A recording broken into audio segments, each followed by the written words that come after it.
So I put together a little beginning of a level illustrating some of the things we were talking about today on the site.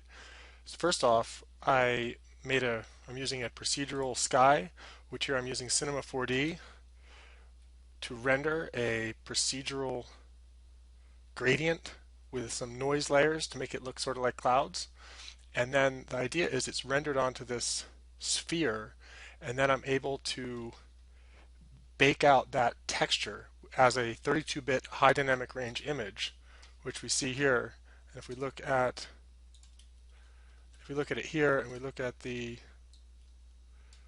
exposure on it, you can see it's actually got a lot of dynamic range in it.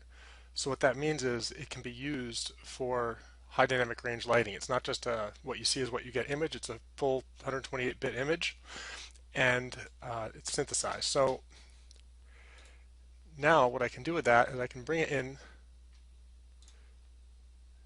into here and use it as the sky dome, and we get this really cool, very kind of, I like the look of it, really kind of happy, dreamy kind of a place.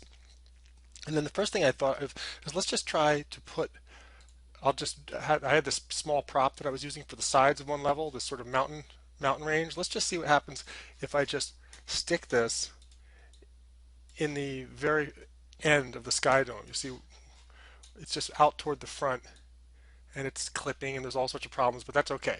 I'm just going to put it there. So now the other thing that I did is I made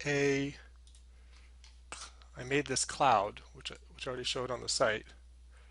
I made this really simple low poly type cloud. You just have to delete all the Phong tags off of the object here to get that faceted look, and it preserves that into Unity. And if we look at right here, the segment, well, here's the cloud item. There's one of them. So we've got this cloud, which I think looks pretty cool. It's got that nice shininess, and notice how it's got that slight sort of blue tinge because it's being lit by the sky. So it's really cool to be able to control your color scheme and the lighting of everything just by making one of these HDRI maps. It opens up a lot of really cool possibilities. And then so what I wanted to do is here, I'll just fast forward a little bit to show it. If we look here, this thing called where my mouse is, Cloud Corridor Segment 1, you see all these boxes here? Those are just bounding boxes that work with this segment. And this segment here, Cloud Segment 1, has these spawners on it. Left, right, far left, and far right. And then each one says to make 3 to 4 clouds somewhere in here. And when we do that, what happens is it goes like this. There they are.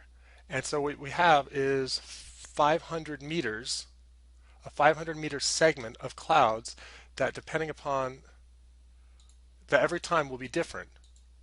And we could even experiment with some other things that I haven't done yet. Like, for instance, maybe it would be nice to randomize the rotation on the Z. So now they're tumbled in all different directions, and they look a little bit more organic because I'm just using this one model over and over. So with that segment right here, that's a segment, that's a complete segment. It's just a object that has the segment script on it and has one or more spawners childed to it that are detected every time you hit this. It loads them and it respawns them, even in the editor, which is what's really cool about Unity. So when we're all done with that, I hit apply and I just hide this. We could delete it out of the scene, but I'll leave it there in case I need it. And then I've got a sequence, and the sequence prefab looks, if we look at the sequence, here it is, Cloud Corridor. All it is the script here that says it's a sequence that has one segment, and the segment is Cloud Corridor 1. And so what that means is it will repeat this again and again and again to the horizon for as long as it needs. And so what I do is I go up here to the level. It says play level 3 up here in the hierarchy. And if we look over here in the sequencer, now what I've done is I've dropped that sequence in and that sky in for the first 2 parts of the level. And if we start it out, there's going to be some sound here.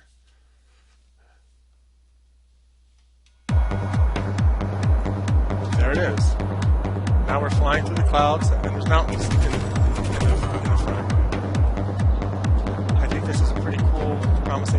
this is 100% synthesized, and this only took not very long.